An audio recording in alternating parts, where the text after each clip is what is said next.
आज की कहानी का शीर्षक है बांझ का दर्द। दोस्तों, ममता यह नाम सारे मोहल्ले में आम था।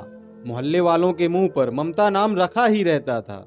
ममता हंसमुख और चंचल स्वभाव की महिला है। दूसरों के सहयोग करने वाली महिला है। उसकी आवाज हर गली में गूंजती है। हर घर की महिला जब तक ममता से बात नहीं कर लेती तब तक उनको चैन नहीं मिलता। ममता मोहल्ले के हर किसी से मिलनसार है। ममता के दो बेटे हैं। बड़े बेटे की शादी 3 साल पहले हो गई थी।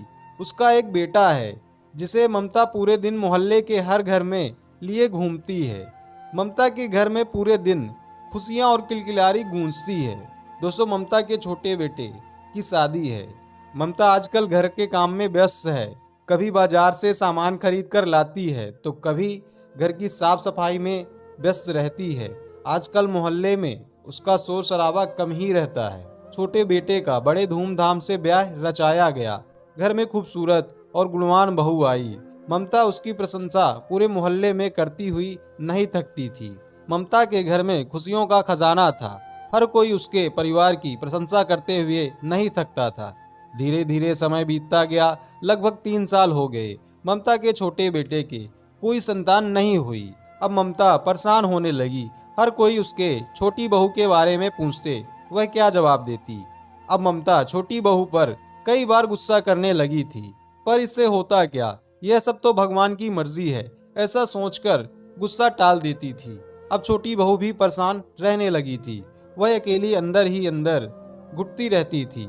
जब घर में इस तरह की बातें होती थी तो वह रोने लग जाती थी।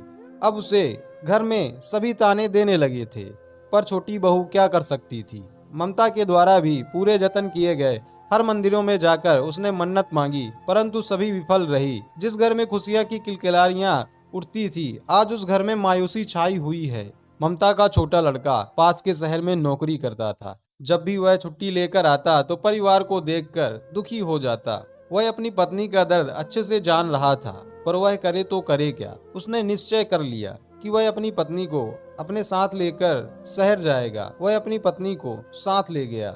जब वहां ड्यूटी पर जाता था तो वह अकेली इसी बात को लेकर बहुत परेशान रहती थी और अंदर ही अंदर रोने लगती थी। ससुराल में उसे हर तरीका का सुख मिला, परंतु एक महिला का सबसे बड़ा दुख बांझपन होता है, तो उसे देखने को मिला। यह बात उसने अपने दोस्त को बताई। उसने बताया कि आप किसी डॉक्टर की सलाह ले सकते हैं, जिससे आपको संतान का सुख मिल सकता है, क्योंकि हमारे शरीर में बहुत सारी कमजोरियां होती हैं जिनका इलाज संभव है।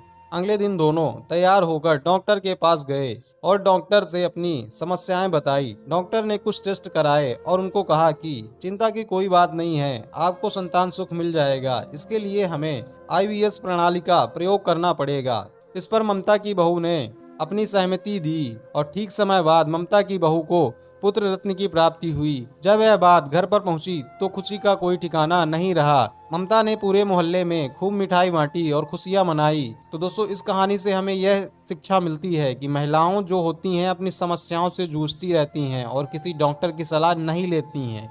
वो केवल देवी देवताओं के ऊपर निर्भर रहती हैं और विश्वास करती हैं। तो इससे अच्छा है आप एक बार चेकअप करवाएं, ताकि आप सही चीज़ें ढंग से हो पाए। तो दोस्तों, वीडियो कैसी लगी? वीडियो अच्छी लगी हो तो लाइक कर देना और चैनल को सब्सक्राइब कर देना।